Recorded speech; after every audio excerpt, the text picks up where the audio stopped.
कर्म करे किस्मत बने, जीवन का यह मर्म, प्राणी तेरे हाथ में, तेरा अपना कर्म, तेरा अपना।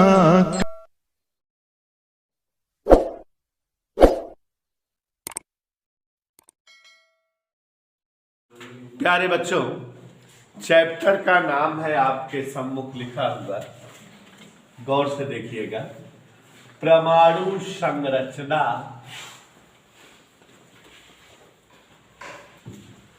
एवं स्पेक्ट्रमों की उत्पत्ति।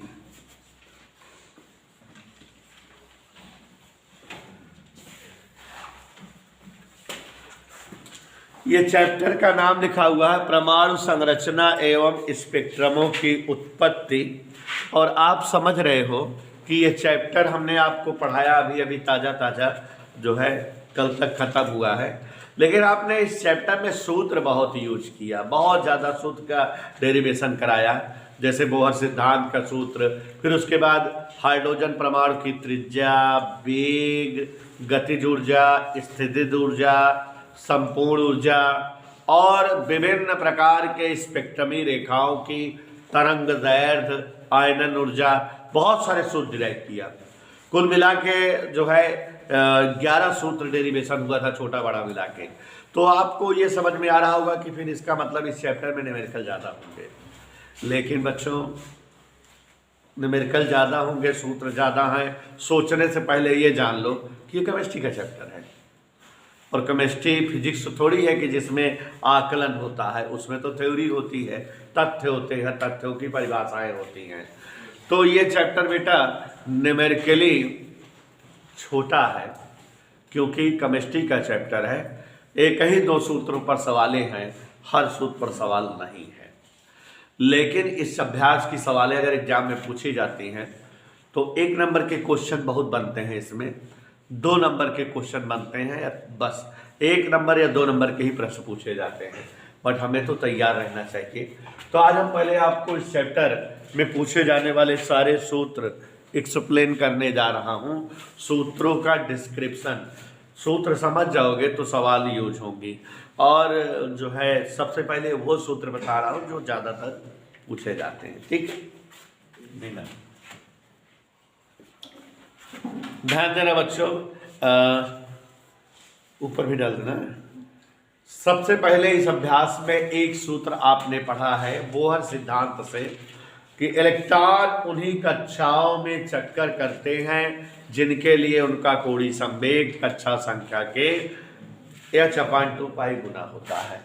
तो ये सबसे पहले इलेक्ट्रॉन का कोणीय संवेग अगर आपसे पूछे, माने आप जान जाना MBR पूछ रहा है और इसकी वैल्यू NH/2 पाई होती है। ये पहला सूत्र है जिस पर सवाल पूछेगा। Is that okay? पहले सूत्र पर सवाल इसी तरह से पूछेगा, आप जानते रहिएगा। और कोणीय संवेग किसी कक्षा के लिए पूछेगा, 4वीं कक्षा का कोणीय संवेग बताओ, 4h/2 पाई। 10वीं कक्षा कोणीय संवेग बताओ, 10h/2 पाई। h और 2 पाई का मान जानते हो, रख देना खट से आंसर। एक ही नंबर का आएगा लेकिन आता है, कह देगा हाइड्रोजन परमाणु में चक्कर करते हुए इलेक्ट्रॉन के लिए 3री कक्षा का कोणीय संवेग क्या होता है। अब जो बच्चे पढ़े हैं वो तुरंत 3h/2 पाई लिख देंगे, और नहीं तो फिर बहुत कठिन है।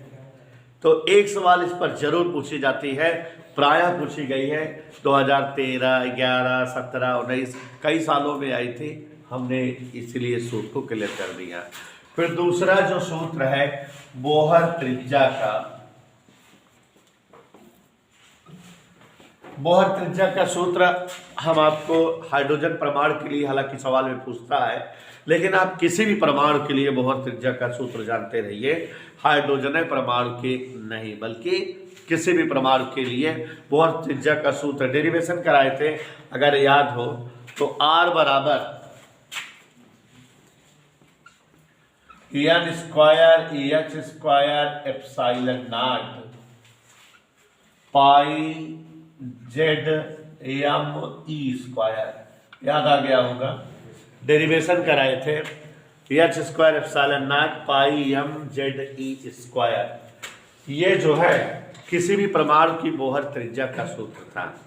हाइड्रोजन परमाणु रहेगा तो जेड यही गायब कर देंगे। तो यहाँ हाइड्रोजन परमाणु की बोहर त्रिज्या का बात करें, ध्यान से देखो जरा। हाइड्रोजन परमाणु की बोहर त्रिज्या, सभी लोग ध्यान से देखो जरा। किस परमाणु की बोहर त्रिज्या बेटा? आर बराबर, ठीक है, n square h square epsilon naught pi m e square. ये कोई डाउट नहीं? H square epsilon naught pi m e square, या इसके बजाय एक ये याद करे रहो, आर बराबर n square 0.5 n square into 0.53 angstrom. ये याद कर रहोगे ज्यादा अच्छा लगेगा। क्यों? क्योंकि इसमें तुरंत ऑप्शन है, तुरंत हल कर लोगे, 1 मिनट देर नहीं लगेगी, आंसर आ जाएगा। ठीक है, आर एन बराबर एन स्क्वायर 0.53 एंगस्ट्रॉम। और किसी अन्य परमाणु के लिए कैसे याद कर लोगे? एन स्क्वायर आर एन बराबर एन स्क्वायर 0.53 अपान जेड। ठीक है, किसी अन्य परमाणु के लिए एन स्क्वायर इंटू 0.53 एंगस्ट्रॉम बटे क्या याद कर लो जेड। और हाइड्रोजन के लिए एन स्क्वायर इंटू 0.53 एंगस्ट्रॉम। तो प्यारे बच्चों, आप लोग जानते रहिए कि इन सूत्रों पर जो है सवालें बहुत मिलेंगी। और ये सूत्र किस चीज के हैं? हाइड्रोजन परमाणु के लिए त्रिज्या का, बोहर त्रिज्या का सूत्र, या किसी अन्य परमाणु की त्रिज्या के लिए बोहर सूत्र। बड़ा ट्रिकी सूत्र लिखे हैं, n square upon Z into 0.53 angstrom. यही एक याद कर लो, हाइड्रोजन परमाणु के लिए जेड गायब कर दो, दैट्स इट। ठीक है, कभी आज तक पूछा नहीं है परमाणु का वेग, लेकिन आप जानते रहिए, कभी पूछा नहीं है, आज तक कभी पूछा नहीं है कि वेग बताइए, लेकिन आप जो है जानते रहिए। हमने आपको बताया है कि डेरिवेशन भी कराया है किसी परमाणु के वेग को निकालने के लिए, एन एच अपान 2 पाई एम आर स्क्वायर। अगर याद हो तो याद है बेटा, जेड ई स्क्वायर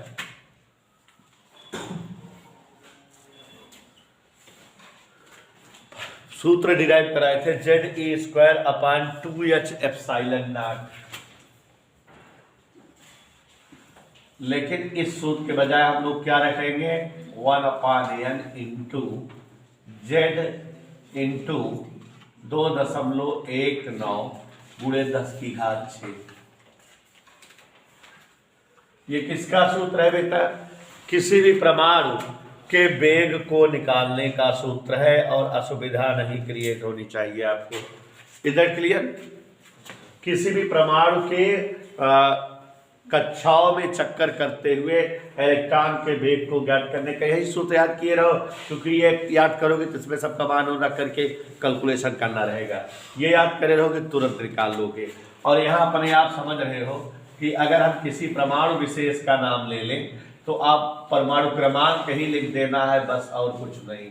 जेड का परमाणु क्रमांक, हाइड्रोजन परमाणु क्रमांक 1, जेड गायब हो जाएगा, 2.19 गुणे 10⁶ बटे n, ये सूत्र आ जाएगा। Is that clear? और अब जो है 2-3 सूत्र इकट्ठा याद करिए, जैसे कि परमाणु हेतु गतिज ऊर्जा, स्थितिज ऊर्जा, संपूर्ण ऊर्जा। याद आया?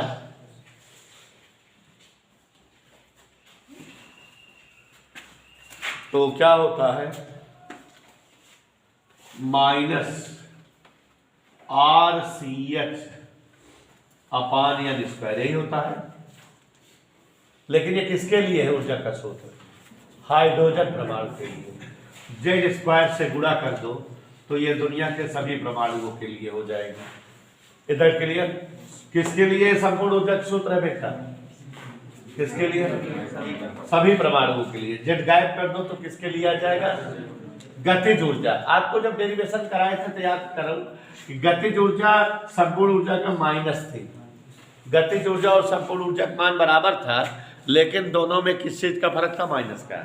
माने गतिज ऊर्जा हाफ mv स्क्वायर थी, संपूर्ण ऊर्जा माइनस हाफ mv स्क्वायर आई थी, यही था, माइनस का फर्क था। देखो ऊर्जा के 3-4 डेरिवेशन कराए थे, अपने आप पलट कर देख लो, हर डेरिवेशन में गतिज ऊर्जा संपूर्ण ऊर्जा का माइनस है।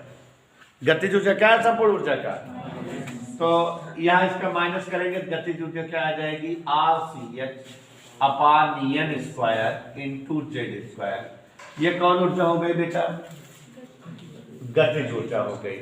अब स्थितिज ऊर्जा आप जानते हो, गतिज प्लस स्थितिज बराबर संपूर्ण, तो स्थितिज बराबर गतिज इसमें घट जाए, तो जब इसमें इसको घटाओगे तो यहाँ जो है दोनों जुड़ जाएगा, -2 RCH upon n square into Z square. ये संपूर्ण ऊर्जा का सूत्र आ गया, याद रहेगा बेटा। ध्यान से देखो जरा, संपूर्ण ऊर्जा का सूत्र क्या बताया बेटा? -RCH बटे एन स्क्वायर जेड स्क्वायर। गतिज ऊर्जा का सूत्र क्या बताए? RCH, माइनस गायब कर दिए, RCH upon n square Z square. स्थितिज ऊर्जा का सूत्र क्या बताया बेटा? -2 RCH upon n square Z square. हमने आपको डेरिवेशन कराया, अगर आप देखोगे पलट के तो यही है। देखो ट्रिक बता दिए कि जो संपूर्ण ऊर्जा होती है उसके आगे माइनस लगा दो तो कौन ऊर्जा आ जाती है? गतिज। और संपूर्ण में गतिज वाले को घटा दे तो कौन ऊर्जा आ जाती है? स्थितिज। सिंपल फंडा। तो यहाँ इसको आप ऐसे भी लिखते हो, अगर याद हो, 13.6 इलेक्ट्रॉन वोल्ट बटे n square into Z square. इसको लिखते हो -2 जेड स्क्वायर इंटू 13.6 बटे एन स्क्वायर इलेक्ट्रॉन वोल्ट। इसको लिखते हो -13.6 बटे एन स्क्वायर इलेक्ट्रॉन वोल्ट। इधर क्लियर? तो देखो जरा, गतिज ऊर्जा 13.6 बटे एन स्क्वायर इलेक्ट्रॉन वोल्ट अगर हाइड्रोजन परमाणु है तो, संपूर्ण ऊर्जा इसी के आगे माइनस लग जाता है अगर हाइड्रोजन परमाणु है तो, और कोई परमाणु है तो यहां बगल में जेड स्क्वायर लिखा रहेगा। ठीक है, तो कोई असुविधा किसी को, कोई दिक्कत नहीं होनी चाहिए। हम जो है ये ऊर्जा का सूत्र बता दिए आपको। इधर क्लियर? अब एक और सूत्र समझिए जरा। जब इलेक्ट्रॉन एक कक्षा से दूसरी कक्षा में जाता है तो उत्सर्जित ऊर्जा अगर कभी पूछे, डेल्टा ई बराबर एच न्यू बराबर AHC अपान लेमडा बराबर E2 माइनस E1। क्या? तो E2 माइनस E1 या EN2 माइनस EN1, या ध्यान से देखो,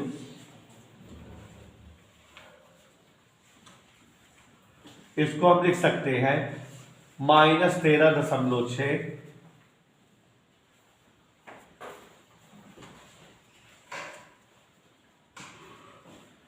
1 अपान EN1 स्क्वायर माइनस 1 अपान EN2 स्क्वायर इलेक्ट्रॉन वोल्ट। इधर क्लियर? तरंग संख्या, यह भी हमने आपको पढ़ाया है, 1 अपान लेमडा बराबर R 1 अपान EN1 स्क्वायर माइनस 1 अपान EN2 स्क्वायर। ये सूत्र बताए हैं। और बच्चों ये जो सूत्र है बहुत ज़्यादा उपयोगी है, क्योंकि इस सूत्र पर जो है आपको एक एक नंबर के क्वेश्चन मिलेंगे।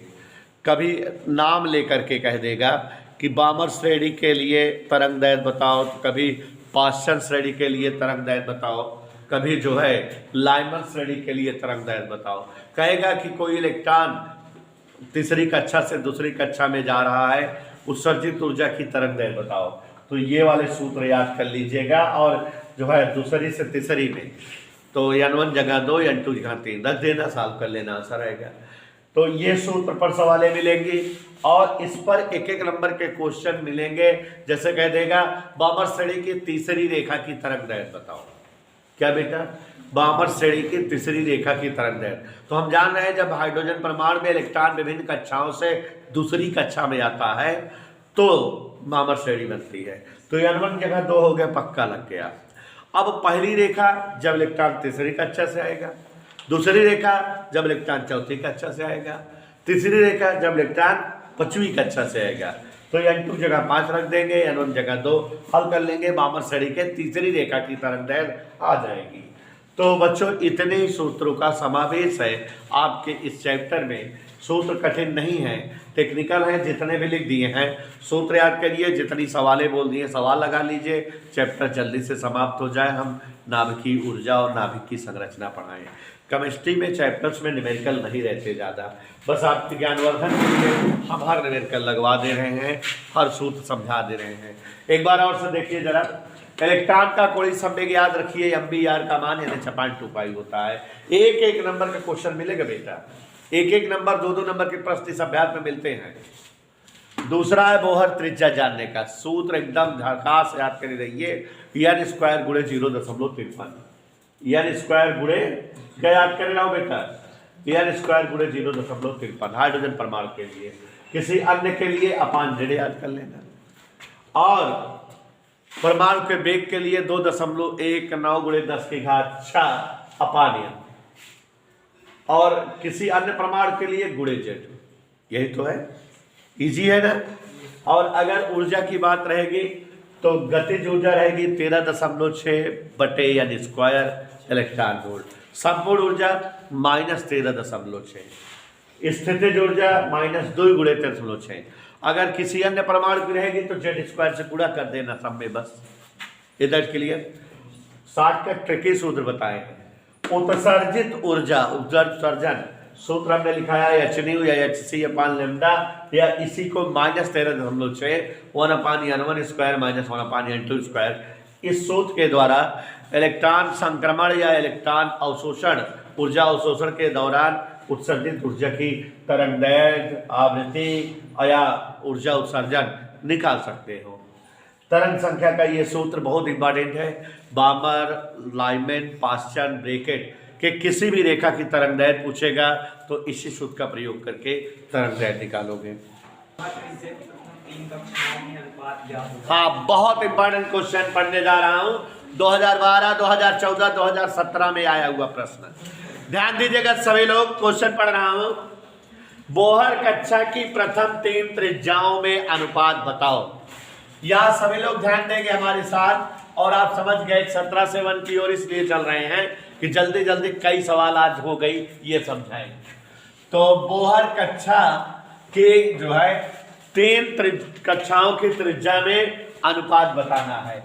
R1 अनुपाते R2 अनुपाते R3, 1 नंबर का प्रश्न है, आप जान ही रहे हो। और इस अभ्यास से 1 नंबर या 2 नंबर के आते हैं। हमारे लिए स्नेहा ओझा जी हैं जो बता रही कि सर सूत्र होता है n स्क्वायर इंटू 0.53 एंगस्ट्रॉम, कक्षा त्रिज्या निकालने का। तो पहली कक्षा निकालने का सूत्र होगा 1 स्क्वायर गुणे 0.53, याद आया। दूसरी कक्षा निकालने का सूत्र हुआ 2 स्क्वायर गुणे 0.53 अनुपाते 3 स्क्वायर गुणे 0.53। भाई कक्षा त्रिज्या का सूत्र 0.53 यानी स्क्वायर यही तो होता है। देखो 0.53 कट गया, क्या आया, 1 2 2 4 3 3 9, उत्तर आ गया। अगला क्वेश्चन, हाइड्रोजन परमाणु की बोहर त्रिज्या r है, दूसरी कक्षा के लिए त्रिज्या। हाइड्रोजन परमाणु की बोहर का त्रिज्या r है, दूसरी कक्षा की त्रिज्या बताओ। तो यहां देखो जरा, R1 R दिया है, R1 क्या दिया है, R दिया है, दूसरे कक्षा की त्रिज्या बताओ। तो यहां गौर से देखिए जरा और समझने का प्रयास करिए। R1 का मतलब होता है 0.53 गुणे 1 का स्क्वायर, वो कितना दिया है R, इधर क्लियर। माने r बराबर 0.53, जहां 0.53 है वहां r लिख दे। इसलिए R2 दूसरे कक्षा की त्रिज्या पूछ रहा है, तो n स्क्वायर माने 2 का स्क्वायर गुणे 0.53। समझ में आ गया कि 4r। दूसरे कक्षा की त्रिज्या कितनी आ गई बेटा? 4r। अगला क्वेश्चन, हाइड्रोजन परमाणु, प्रश्न पढ़ रहे हैं हाइड्रोजन परमाणु, सवाल नंबर 15। हाइड्रोजन परमाणु में इलेक्ट्रॉन के प्रथम कक्षा की त्रिज्या 0.53 एंगस्ट्रॉम है, तीसरे कक्षा की त्रिज्या बताओ। तो आप समझ रहे हो, समझ रहे हो ना? R1 0.53 angstrom. R1 का मतलब होता है बेटा n स्क्वायर, 1 का स्क्वायर इंटू 0.53 वैल्यू दिया हुआ है, तीसरी कक्षा की त्रिज्या पूछ रहा है। R3 n स्क्वायर गुणे 0.53, तो n स्क्वायर मतलब बेटा 3 का स्क्वायर 0.53, 3 त्रिक का 4.77 एंगस्ट्रॉम। इधर क्लियर। अगला क्वेश्चन, हाइड्रोजन परमाणु का आयनन विभव 13.6 है, बताओ रेडियो बामा श्रेणी। हाँ, क्वेश्चन बच्चों बोर्ड में आया हुआ है, 2011 और 17 में आया हुआ है। क्वेश्चन मैं पढ़ रहा हूँ, ध्यान से सुनिए। क्वेश्चन नंबर 14, सभी बच्चे क्वेश्चन नंबर 14 तक पहुंच जाएं, ध्यान से देखिएगा। अब थोड़ा बड़ी सवालें भी आ जाएंगी। कह रहा है हाइड्रोजन परमाणु का आयनन विभव 13.6 वोल्ट। इसका मतलब आयनन ऊर्जा हो गई 13.6 माइनस में, माइनस 13.6 वोल्ट। तो रीडबर्ग नियतांक का मान बताओ। देखो En माइनस 13.6 इलेक्ट्रॉन वोल्ट, आयनन विभव माने आयनन ऊर्जा दिया है 13.6 वोल्ट इलेक्ट्रॉन वोल्ट, और आयनन ऊर्जा का सूत्र होता है माइनस RCH बटा n स्क्वायर, माने माइनस RCH, n का मतलब 1 हो गया, तो माइनस 13.6 इलेक्ट्रॉन वोल्ट। हमको क्या चाहिए बेटा? R बराबर 13.6 इलेक्ट्रॉन वोल्ट बटे CH। इधर ओके, मान रख दो, जल्दी आ जाएगा। 13.6 गुणे 1.6 गुणे 10 घात माइनस 19, 3 गुणे 10 की घात 8, 6.6 गुणे 10 की घात माइनस 34। हल करने पर 1.09 गुणे 10 घात 7 प्रति मीटर। इसी में और भी कुछ पूछ रहा है। देखो, कह रहा है बामर श्रेणी की H बीटा लाइन की तरंग दैर्घ्य। बामर श्रेणी, यहां पर देखो जरा, बामर श्रेणी हेतु 1/λ बराबर R1/n1 square minus n2 square में n1 बराबर 2।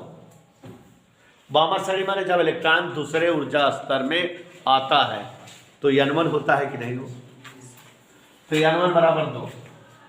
H बीटा हेतु, H बीटा माने बामर श्रेणी की दूसरी रेखा।